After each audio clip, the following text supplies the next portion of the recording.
Sa mga kapatid natin na may tindahan, huwag po kayong malilito kapag maraming bumibili sa inyo. Bakit naman? Ayan kasi, tinan mo. Alam mo, baka magaya kayo sa ilang tindera sa Rodriguez Rizal na nabiktima ng peking 1,000 piso. Nagbabalita si Hannibal Talete. Sa kuha ng CCTV na ito, makikita ang babae at lalaking ito na pasimpleng naglalakad papalayo sa tindahan. Sila na pala ang dalawang gumagamit ng peking 1,000 piso sa isang karenderya sa barangay San Isidro, Rodriguez Rizal.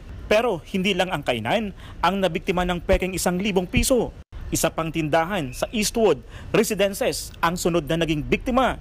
Modus daw ng mga suspect na umatake sa mga tindahan kapag maraming taong bumibili. Huli na nila nalalaman na peke ang pera nang makaalis na ang mga suspect. Bali, nabariyahan ko yung pera, tapos parang chinik ko lang kasi aayusin ko na nga. Kasi baka mahalo siya doon sa mga bills na iba. Nung nakita ko, sabi ko pa, ang lutong ng pera. Parang bagong talaga lutong. Yun nga, ng anak ko na, Mama, fake. Tapos yun na, chinik na namin sa ibang mga 1,000. Sinundan pa umano nila ang mga bumili gamit ang pekeng pera, pero hindi na nila ito nakita sa lugar.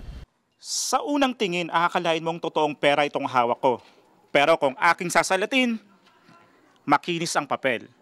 At pag sinilip mo, kakaiba ang feature nito kumpara doon sa original. Ang kulay, maputla. Pero kung susuriin, marami itong pagkakaiba sa original na pera. Ang peking pera ay hindi magaspang ang papel, hindi naka-embossed ang imprenta. Maputla ang kulay ng pera at malabo ang mga marka. Huwebes ng alas 7 ng gabi, halos sabay-sabay na nabiktima ang mga tindahan, kainan at pawn shop ng mga bumibili na gamit ang peking perang 1,000 piso. Ang ibang mga tindahan, December pa na biktima ng peking pera at pinangangambahan nila ito dahil sa panibagong kaso. Kaya hiling ng mga biktima, mahuli na ang nasa likod ng pagpapakalat ng peking pera. Sana naman po mahuli lahat dyan. Hindi natin alam kung sindikato o ano yung bakit pinapalabas na yung 1,000 piso. Hindi na tayo magtitiwala sa kahit sino na may dalang 1,000 piso. Sabi naman ng PNP, naglilipa na talaga ang peking pera kapag panahon ng eleksyon.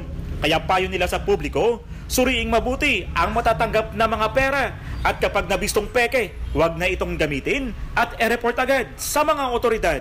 Umaaksyon, Hannibal Talete, News 5.